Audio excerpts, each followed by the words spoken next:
All right, let's start with the Cincinnati Bengals here on the show. And as I mentioned, there's several topics I want to get into with the Bengals. But let's start with Jermaine Burton. Burton obviously waived yesterday. He is no longer a Cincinnati Bengal. Can't even get through 2 full seasons here in the NFL with Cincinnati. And really just a complete disaster. This will go down as one of, if not the worst pick in franchise history, right? There was always some risk taking Jermaine Burton. Kind of had that, people say that dog in him. Well, he had that beware of dog as well, because the red flags were all over the place. Spent some time at Georgia, ended up going to Alabama, and had a really good final year at Alabama. Was a dynamic playmaker, was a tough physical guy with great speed, and had a beautiful go ball that he would just run straight down the field, and they would throw it up, and he would have an opportunity to make plays down the field. And I think when he was drafted, pairing that with a Joe Burrow and a Jamar Chase and even a T. Higgins was like, wow, this could be really, really exciting for the Cincinnati Bengals. And obviously it did not work. A complete disaster.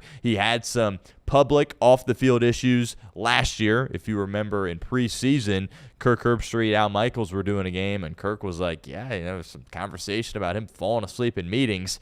Just ridiculous for that to happen as a professional football player. You're playing a game for a living and getting paid millions of dollars, albeit on a rookie contract, and you're going to be falling asleep in meetings, or there's at least going to be rumors about you falling asleep in meetings. Just completely embarrassing and, quite frankly, disgusting that was even an issue for Jermaine Burton. So that was kind of in the preseason. He showed some flashes, right? Made some plays in the preseason. You remember as a rookie that first preseason game, he hardly was even playing, and it took him a few preseason games before they even trusted him to play in a preseason game, which is just downright outrageous. And then he misses the walkthrough that made him inactive the first time. And then later on, he had the off-the-field incident, the eviction, right? And that caused him to miss the final game of the year last year against the Pittsburgh Steelers. And some of that stuff is just really, really messy. There was, people coming out, a girl that he was in a relationship with, accused him of some stuff, and you don't want to dive into really all of that. The charges ultimately were dropped, but just some of that stuff, not good. The evictions did happen,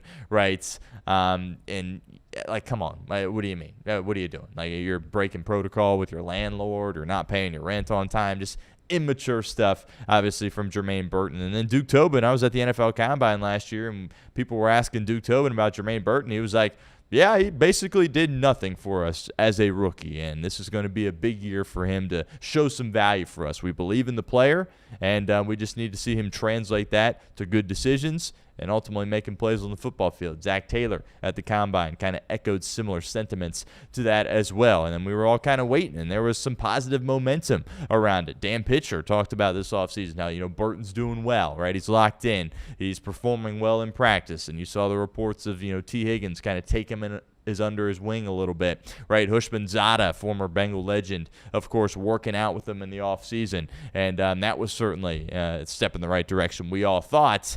And then this year, he hasn't been able to be active for a single football game, and there hasn't been anything that really has come out publicly about, he did this or he didn't do this.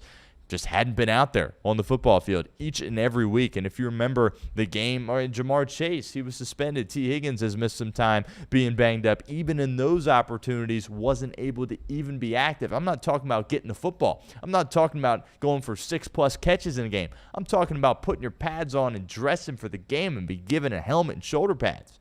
Wasn't able to do it at all this year. And then it kind of reached its breaking point here this past week against Buffalo. Didn't travel with the team. Was suspended. Zach Taylor and others have declined to comment on what exactly he did to deserve that suspension. But that was kind of the last straw for Jermaine Burton. And honestly, it was a shock to a lot of people that he stayed around this long with this organization, right? And I think when something like this happens, one, it's kind of a Bengal thing to do, right? If he played in Philadelphia or certainly in New England in the Belichick era or the 49ers or, one of these the Packers, proud organizations, probably wouldn't have had another opportunity to come back even in year 2. The Bengals gave him that opportunity, and, Zach Taylor, a lot's been made about his reaction when they picked him. That video kind of has resurfaced and gone viral again. Zach Taylor doesn't always show a ton of emotion when they make these draft picks. Yeah, he always has a smile on his face, and he's excited, but he was kind of banging his chair a little bit after that Jermaine Burton selection. Clearly looked like that was a guy Zach Taylor was pounding the table for, and appears to be a huge whiff. And I think if he would have asked Zach, he probably would have moved off him a lot earlier than they did.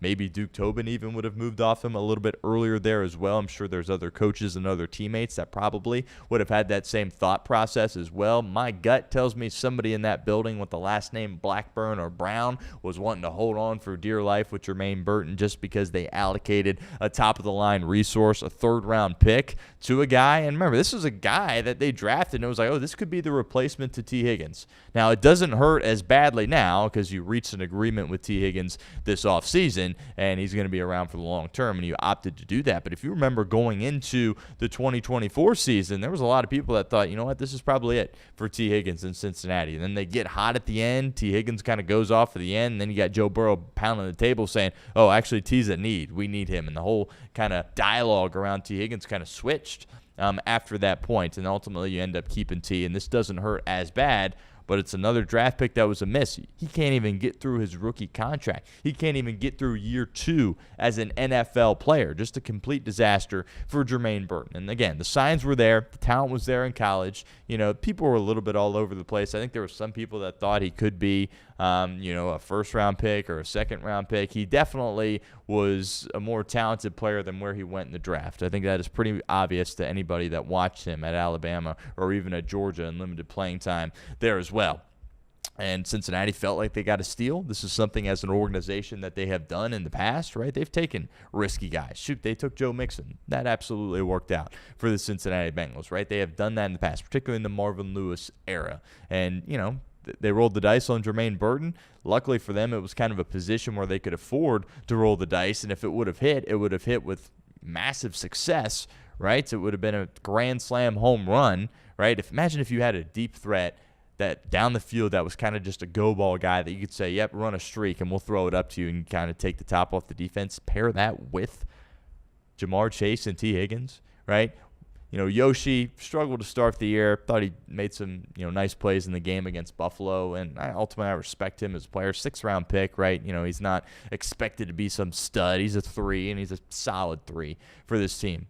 But that spot was Jermaine Burton's for the taking, and he simply could not get it. And not only could he not get it, he couldn't even dress. He couldn't even be a rotational guy.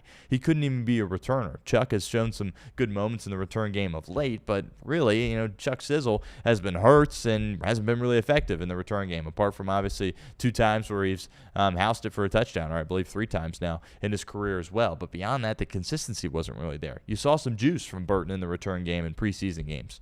Wasn't able to get out on the football field. I don't want to speculate on what exactly went wrong with Jermaine Burton, what went down, what's going on, what caused him to be suspended.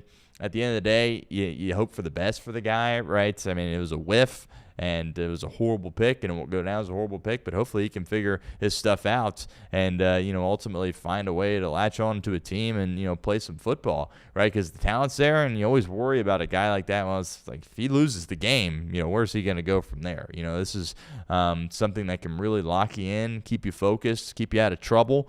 And, I don't know if another team is going to take a chance on him. They're certainly not going to pick him up off waivers because they would have to deal with his rookie contract. That's not going to happen. But potentially as a free agent down the line, could he be a guy that gets picked up and given a second chance? I don't know. The Bengals gave him a second chance. You could argue they gave him a 3rd and a 4th chance there as well, and he completely missed on it. And just seems like a troubled individual here at this point. And you're hoping that he can figure out his life and that he can be put in a spot where he can have some success in the future. But at the end of the day, the Bengals gave him a long leash, much longer leash than I think most other teams in the National Football League would have given him. He wasn't able to do anything with it. And it's a shame. It's a complete shame because it's another missed pick by Duke Tobin, right? But again, you kind of get away with it a little bit because you have your receivers, apart from your starting quarterback, are the strongest part of your team. So you get away with it a little bit, but at the end of the day, it's a miss. When you took him in the 3rd round, didn't take him in the 6th round, didn't take him in the 7th round, took him in the 3rd round. You look across the NFL, there's a lot of studs that were taken in the 3rd round. Bengals missed again, and that was official after his release yesterday.